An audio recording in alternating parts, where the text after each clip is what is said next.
Can you hear me? Whoa. Sometimes it's good to be short. I want to thank Ken not only for his very kind introduction, but for his great work for citizens, and Barbara Cottom and all the other citizens. Thank you. You probably know my first bank account was in 1955 at the Citizens Branch on Wall Street in Cranston, Rhode Island, so I'm a long-time citizen supporter. I used to do some legal work for citizens at Hoyle Square, not in their fancy new building, but that's how old I am. And if anyone knows Hoyle Square here, raise your hand. Okay, so this is great. Also, I want to say a word about Jim Brett, who's just a great personality. Larry are here too. And, I'm sorry I missed Jim, but he sent the best Brett, the photographer. So, thank you. Thank you.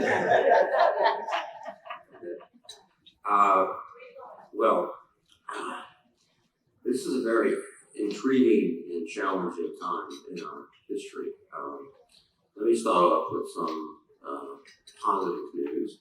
After a arduous trek through the Judiciary Committee, we confirmed Justice Jackson to the United States Supreme Court. She's a remarkable woman. I had a chance to meet with her and talk with her. Extremely bright, and she brings to the court something that we've never really had before. She was a public defender. She actually sit at a table with people who were accused of crimes, ensured they had due process, they had some legal system. Everybody previous to that, I guess in my recollection, the court has been either corporate lawyers or academics, and that's nice. But now we have somebody that brings a little different perspective. In fact, I think they were following our model because we have, I think, the best district court in the country with Jack McConnell, who's a plaintiff's lawyer, with Will Smith, who used to be my colleague at Edwards and Age, a corporate lawyer, and Mary McElroy, who's a public defender. So, good things start in Rhode Island and they get back to Washington. That's good news. One of the more challenging issues, obviously, and I'll try to cover as much as I can, but leave a lot of time for questions, is the situation in Ukraine. It is a barbaric, unprovoked attack on a democratic country. I've been to the Ukraine twice, into Kyiv, which was a beautiful city, and then to Lviv, which you're hearing a lot about. It's in the west. That's where we had our training center. And since 2014, we have been training the Ukrainian army, and I'm looking at their performance. I think that training was very effective, but more importantly, I think what's effective is the Ukrainians are courageous, tough-minded people. They are incredibly proud. And I will tell you, this is actually a true story. 1968, I was starting my second year at West Point. We had summer training, and I was sitting on the bunk on Saturday afternoon in barracks. No one else was there, except one other person, one of my classmates. And I was reading a book about the Soviet Union, and I had a question that came up. And so I turned to my classmate, Bohan Brzezinski, and said, "Hey, Bodhi, you're a Russian." Before I could say anything else, he stood up, he was about 6 feet 3, about 220 pounds, and said, "I am not a Russian, I'm a Ukrainian." I'm a kid from Cranston, Rhode Island, so I said, "Wait." So I say to myself, thank God I didn't say out loud, "What's the difference?" Well, we've seen the difference. There is a history, but I got to tell you, that kind of emotional, instinctual sort of sense of identity is real, and it's being demonstrated on the battlefield of Ukraine today. It's also being demonstrated as incredibly true fighting, which they have employed. Now, I think we have to recognize that this was a very delicate situation for us. The president did a superb job of organizing an international coalition. If you told me that Germany would be selling, moving lethal equipment into the Ukraine, and committee could spend 2% of their GDP on defense about a year ago, I'd say you're crazy. These guys don't do that. If you told me Switzerland would join an international boycott, the greatest neutral in the world forever, I'd say no. But I think this has been the result of some very good diplomatic and one-on-one relationships. So we've got this unified NATO for the first time that's really bulking up, that's shipping equipment, and we're doing as much as we can to expedite it into the Ukraine, which they're using very effectively. I think the other aspect too is that they have benefited from intelligence which are being provided to them, and they've used it. They've used it very, very well. But without it, I don't think they would be as well served as they are at the moment. The other thing too is a recognition that at least the first waves of Russian forces were less capable than we thought. And here's one of the problems in intelligence operations. You can count tanks, you can count people, you can count rockets. They got 10,000 tanks and they got 2 tanks. What you can't understand as well is the intangibles. Do they have a professional non-commissioned officer corps that will lead when their officers are down? We do in the United States. That's the great strength of our country. Do they have discipline in terms of their communications? They do. They're getting better, but they don't. Do they have sort of the will to fight like the Ukrainians do?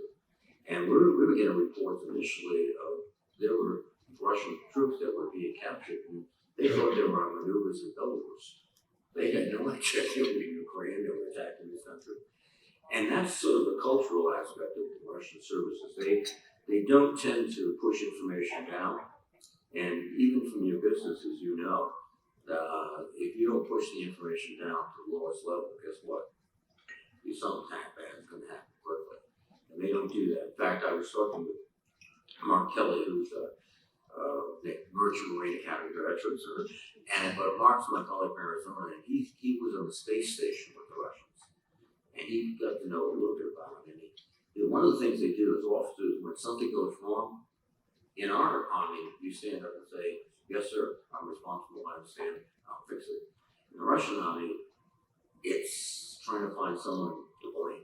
Like, I didn't do it, he did. And that's not good leadership. So all these intangibles come together. Now, having said that, the Russians still have a huge advantage over the Ukrainians when it comes to military equipment, when it comes to personnel. They've just put about 10,000 more people in. The battle shifted to the south, and the next several days and weeks will be critical. If the Ukrainians can disrupt the attack as they did up near Kyiv, then the Russians are in a very difficult position. But I don't see Putin pulling out quickly. I think what you'll see is he'll just continue to try to destroy the country, literally. What might get him in the long run, or not so long run, I hope, is the economic sanctions, particularly accelerate them. And just the sense of the losses that he's taken. It's kind of hard to explain to the Russian people that you lost your flagship in the Black Sea. So that's difficult. But we're in for a very sensitive, difficult time. It's a day-to-day operation. Things change quickly. We are doing all we can to get them the supplies they need and the intelligence they need to continue to fight as well as they're fighting. So we can talk more about that later if you have questions or comments, but that's the quick take on the situation in Ukraine. Now, as we move forward, we've got other problems. China is, as the Secretary of Defense calls it, the pacing threat. I was just in the Indo-PACOM area. It's a better way to say it than I was in Hawaii.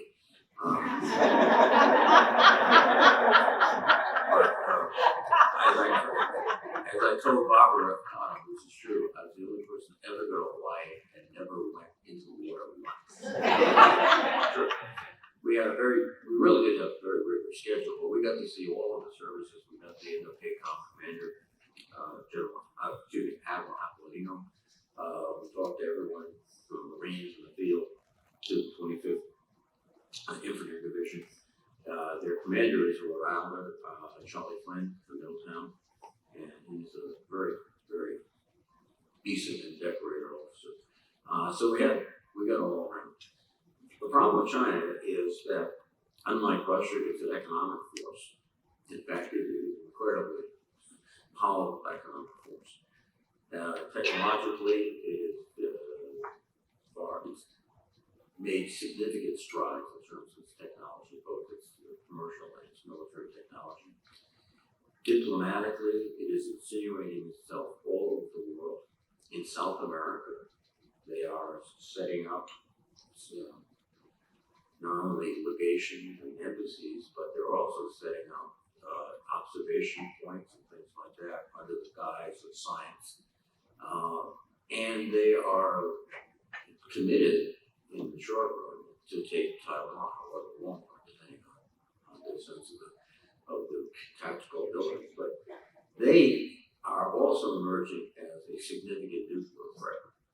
For years, the Chinese had a symbolic nuclear force, very few ICBMs. Now they are building and building and building. So they will, within 5 to 10 years, have an arsenal that's as large as the US or Russia. So we're entering into a world in which we have major trilateral nuclear competition, first time ever. And then you throw in the people, North Koreans, that's the only thing they have. They're pushing that pretty hard. It's going to be a very difficult time to manage the world situation. But China is, as the Secretary said, the pacing threat. That's the one which could really, I think, be able to wield the whole axis of power: economic, diplomatic, military, information warfare, cyber warfare, etc. And then there's a couple of other things that's developed over the last few years that makes it a little more complicated. One is cyber. I'll tell you that. Anybody, Citizens Bank probably spends more money on cyber than it does on anything else, and Stop and Shop and everywhere else. Well, that's going to continue. Something that's a contested area is space. 20 years ago, space was rather benign. We had satellites up there taking pictures and listening. They had satellites up there taking pictures and listening. Today, they have satellites up there that can knock our satellites down. And they've already, to show the world, the Chinese shut down one of their satellites just to show that they can destroy satellites on the Earth, and Russia just did that about last year. So we're now in an environment where we have to put a lot more into space, and it's getting more and more complicated. So we're in this very complicated space, and at the same time, we're in a situation where we are dealing with the effects of the pandemic. We saw supply interruptions, you're still seeing them. We're in a situation now where inflation is growing, and that's a complicated interaction between supply and demand. The first impetus was the supply chain disruptions. There wasn't enough material, so you spent more of it. Now we're getting into the demand situation where the money that we've put into the economy is there, and it's still chasing limited amount of supplies. Now, the Federal Reserve is trying to deal with this, and their one tool is interest rates. Not one tool. They have a couple of tools, but the primary one is interest rates, and they're raising interest rates. And we're seeing an effect, but it's not the kind of dramatic in a week they fix it. Interest rates going up, so in the housing market, you're getting less demand for homes, but still the prices are up outrageous.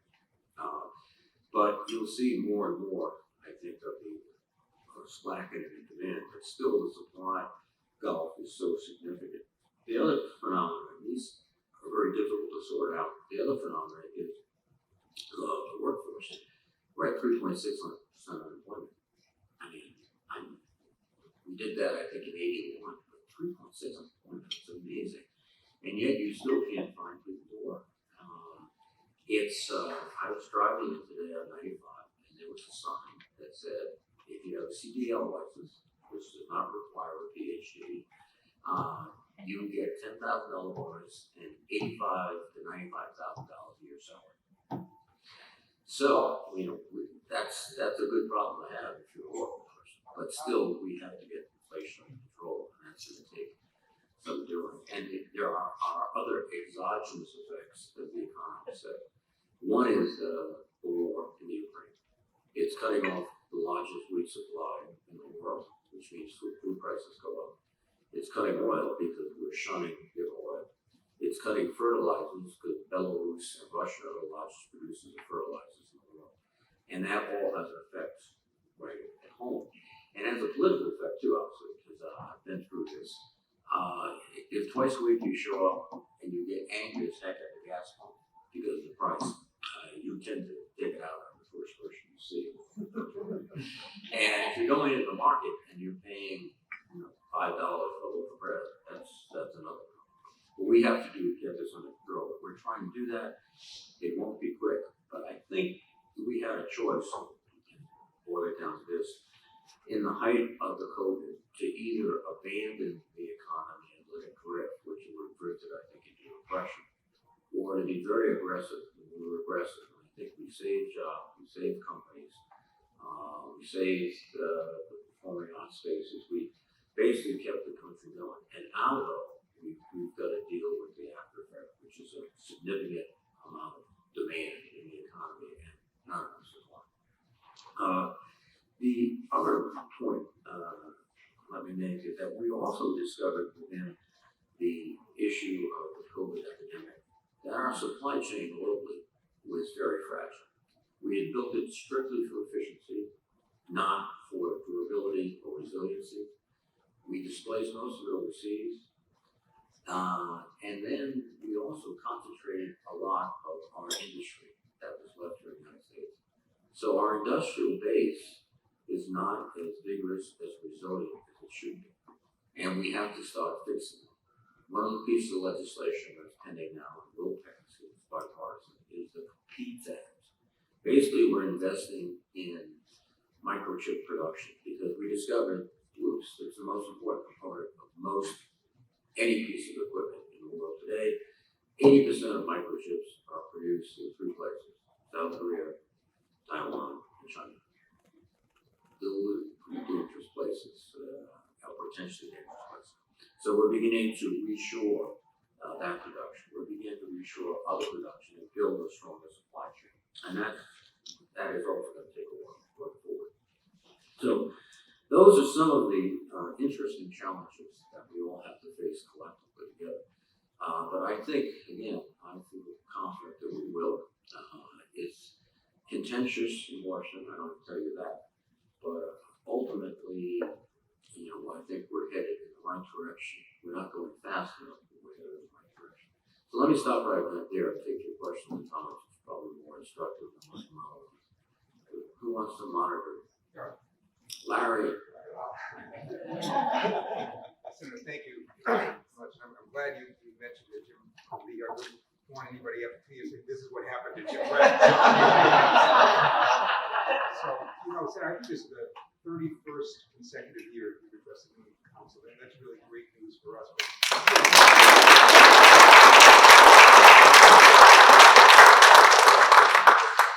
I started when I was 11. Pauline has a microphone, so if you just wait for the microphone and raise your hand if you have a question. My comments are just a spirit conversation. They're certainly not definitive.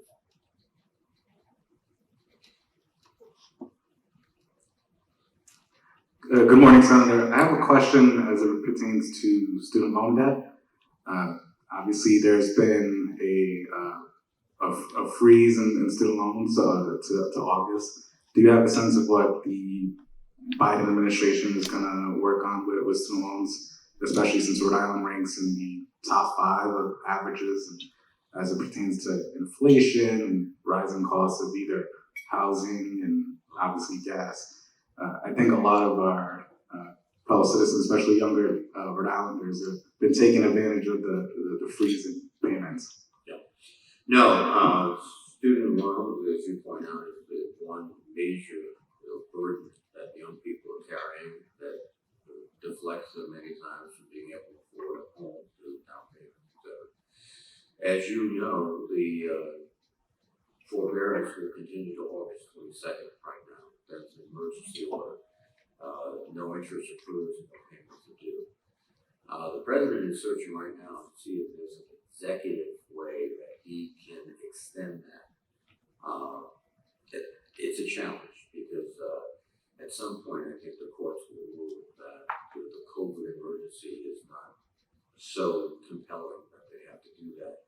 Just like you probably read today, a judge in Florida ruled that you don't have to wear masks on airplanes. So, I guess he's a doctor on the side too.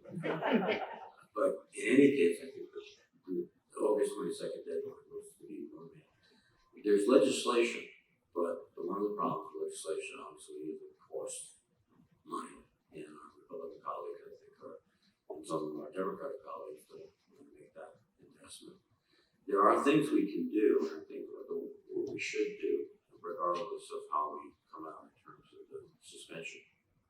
One of the pieces of legislation that I've been trying to get done for a couple of years is to go to those universities with high default rates and make them share some of the costs of the default. I think that'll have two effects. One, they'll be much more careful in terms of their student selection and also the courses they provide, so that when someone leaves, they will get a job and pay their loans. And also, it just seems fair to do that because a lot of these places, particularly some of these for-profit operations, it's all about the money, it's not about the education. So that's one proposal we can do, and there's a couple of other things we can do. I think here in the state, I thought Governor Longo's commitment to the community college for 2 years for free education was just terrific. It gives people a chance to get their feet on the ground and then transition to higher education. This is a work in progress, to be honest. We're looking to see if we can, as some of my colleagues want to do, particularly some of them want to just strike all of that off. The other thing we're looking at seriously is creating public service for college education. In 2007, I worked with my colleague that was on the education committee, and we passed legislation that allowed individuals who went into teaching and other public service roles, if they stayed there 10 years, then their loans would be forgiven. The Trump administration went in and played around with a lot of the mechanics of that. And many people, even with 10 years of service, didn't get their forgiveness because of technicalities. We're going back right now in the Department of Education trying to fix some of that so that these people get what they signed up for. But I think if we push public service more aggressively and tie it to educational loans, I think that'll be a way we can find a way forward. That's, I think, where we are. Other questions? Stefan, now you're going to ask me a question. I'm not going to let okay. On inflation, but also on recent actions. First of all, Senator, just to say publicly, thank you very, very much for all of the aid that you've delivered to us, and our ability to assist small businesses here and all businesses here has relied upon that aid, small state minimum, and everything else that you've negotiated.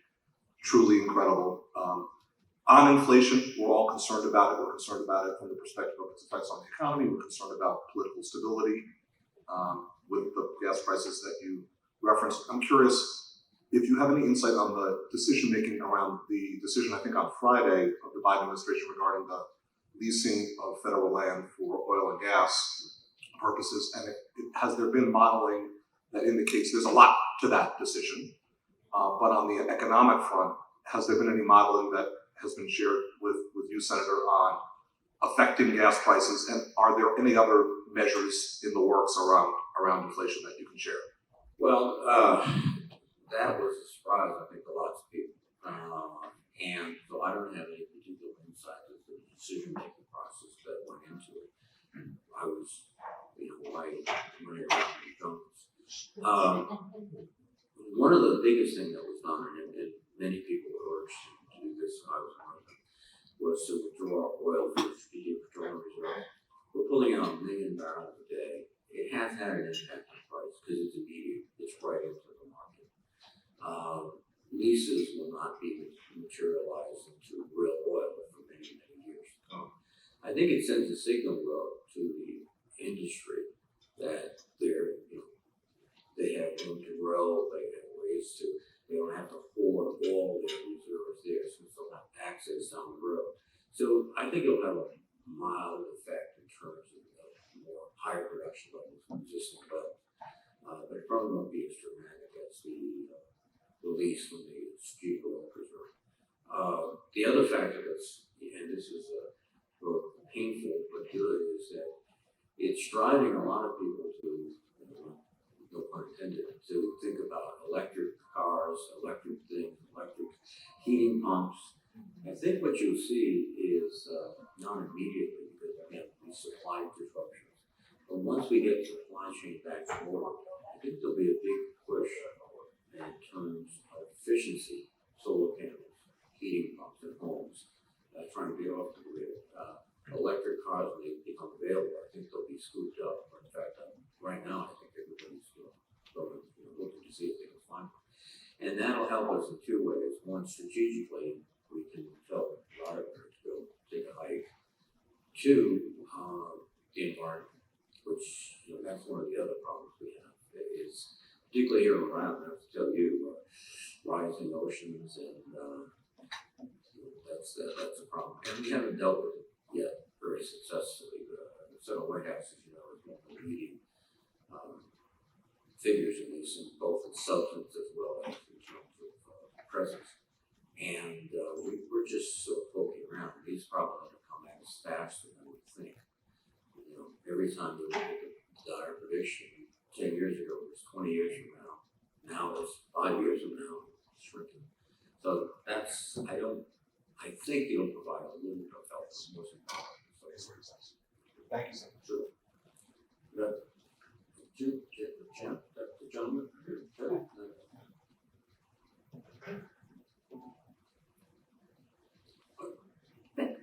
Ladies before gentlemen. Thank you, Senator, and I just would like to echo Stefan's thanks, on behalf of what you've done for the state of Rhode Island, but also for the country. You are very well respected on both sides of the aisle, which is, I think, a little unique in this day and age. We all know the midterm elections are coming up in November, and there's been a lot of talk about the House flipping to the Republican majority, and I haven't heard a lot about the Senate, so I'd like to just hear your thoughts about what you think may happen. Well, it's 50-50. Here's the rundown. Our incumbents are well positioned. Senator Kelly in Arizona, Senator Cortez Matos, my other colleagues around the country. But it's going to be a very contested race. I mean, if you talk to them, it's not like it's fine, we're all set, etc. Part of that is because of what we all recognize. You've got inflation, you've got gas pump issues, you've got economic issues, you've got this sense really of chaos when you wake up in the morning. Oh my God, what's going on in Ukraine, what's going on here, etc. So it's going to be a very challenging election. And then, but I think there's a sense that we're as well positioned as you can be. Then we have open seats in North Carolina, and one of the problems I think that the Republicans are going to have is that the infighting between the Trump folks and the other folks is pretty severe, and that could result in candidates who are much farther away from the middle, which takes the electorate. So with North Carolina, one of the seats, I'm trying to think, Alabama, but Alabama I think is actually close to the seat, to be honest. And then we've got a couple of other folks who are talking, at least one. So we could, and the hope is we pick up 2 seats, open seats, with good candidates, good funding. The Democratic congressional campaign, the Democratic senatorial campaign committee is just going into the field with $130 million buy now for TV, so we're starting now. The Republicans are going in at 140, they're starting now. But in many of the cases where they have primary challenges, which are very, very disruptive. So I was, I think we have more than a 50-50 chance of not holding out a particular seat. But this election, I don't think will solidify until the end of summer, beginning of September. There's lots of things that could happen. If the situation in Ukraine, if the Ukrainians deliver stunning, defeat to the Russians and they pull out, I think the president's a little credit for that. Slows downhill. If inflation starts abating, if we can open up more oil supply, things like that, that will have an effect.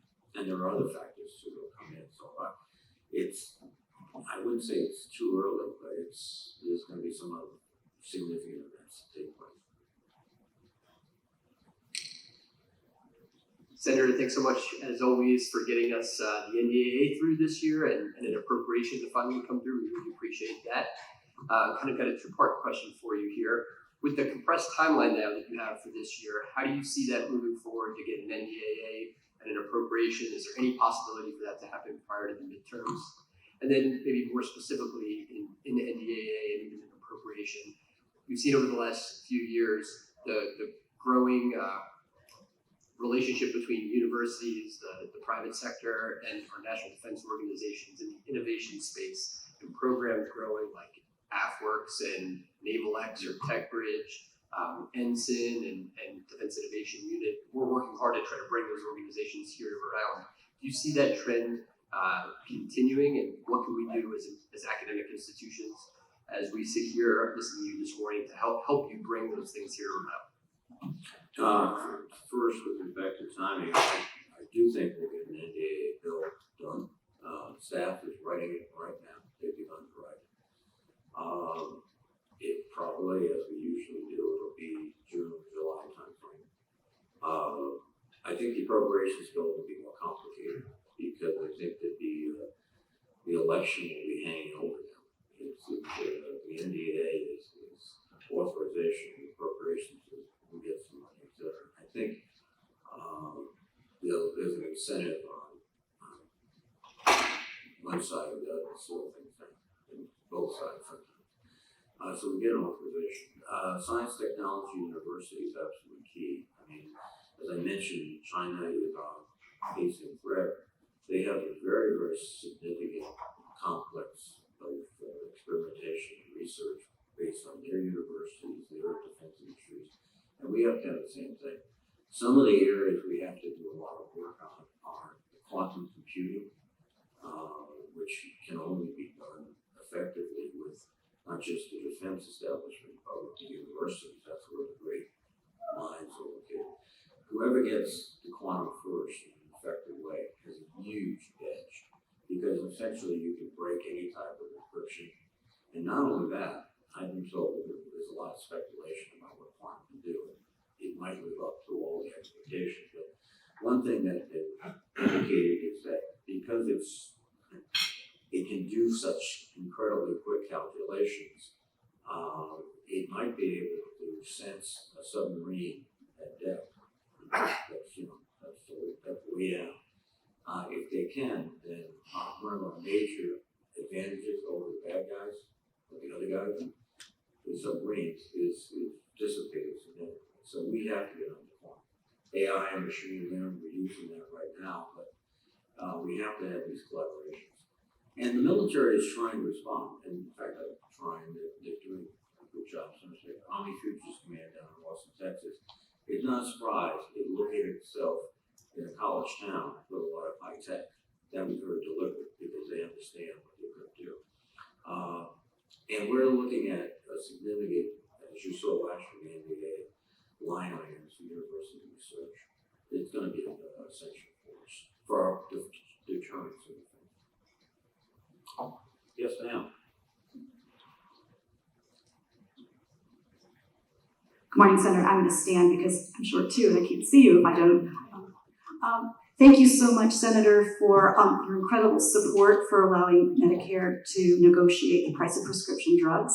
And I wanted to check in on that because it's a really important inflation issue for folks we serve, the 50 plus. How are the prospects of having that included in the reconciliation bill? When do you think that's going to happen? Yeah, I think, first of all, I think negotiation is ultimately the place we have to go. As you probably know, the Veterans Administration negotiates all of their prescriptions, and by the way, they're very reasonable. And I was up at the Veterans Hospital yesterday, which is sort of a hemodialysis unit. It's an outstanding hospital, and one reason is because there's no problem getting prescriptions filled or anything else if you need it for a veteran. I think that's going to be a tough haul this year because the farmers' company, you've seen the commercials already on TV. It's not our fault. It's the middlemen and the guys in Washington. It's the Harry and Louise version issue. I think one of the areas we hopefully will get traction is the insulin, where there's a $35 limit on insulin. I think we're trying awfully hard to pass that as a first step in terms of reining in drug prices. As you know, insulin was invented about 1920, and the inventors, because they were very beneficial people, refused to take the patent. And so it's been a free drug since 1920, if you will. Anyone can produce it. And the prices now are outrageous. They bear no correlation to intellectual property rights or more.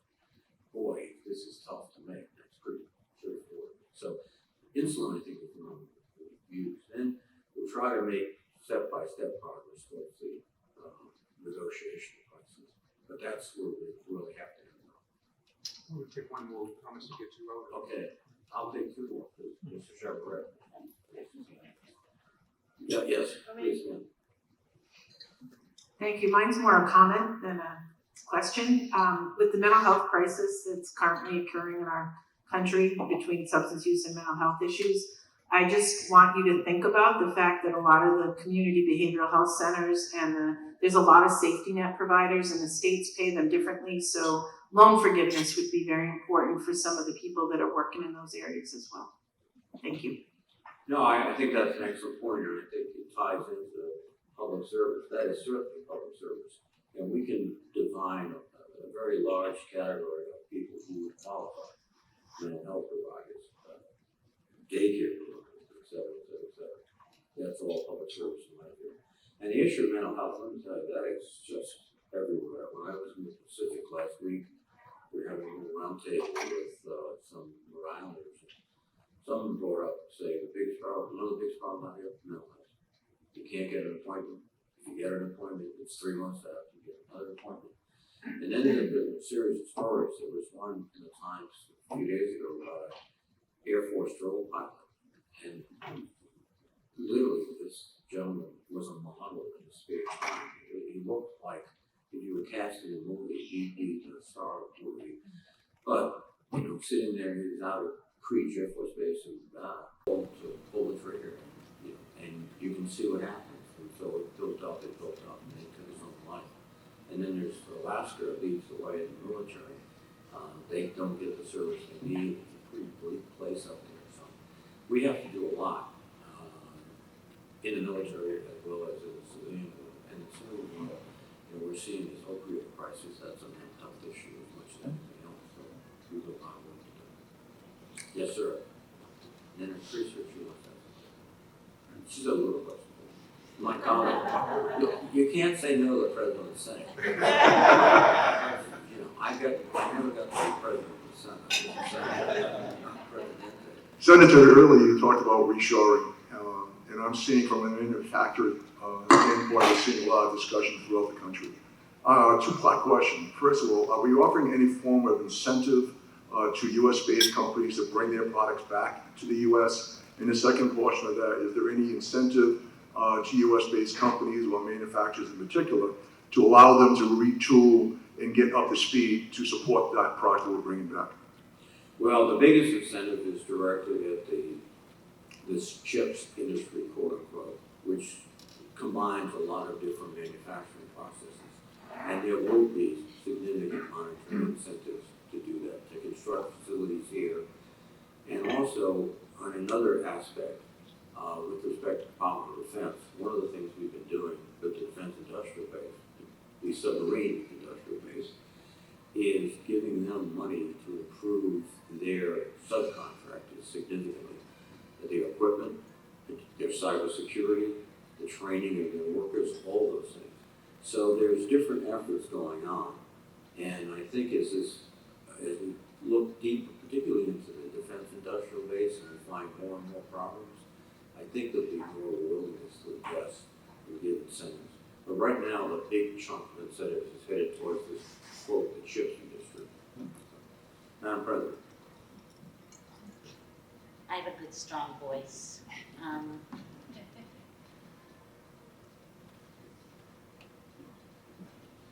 I feel like I'd be remiss if I didn't say thank you on behalf of every hospital in our state.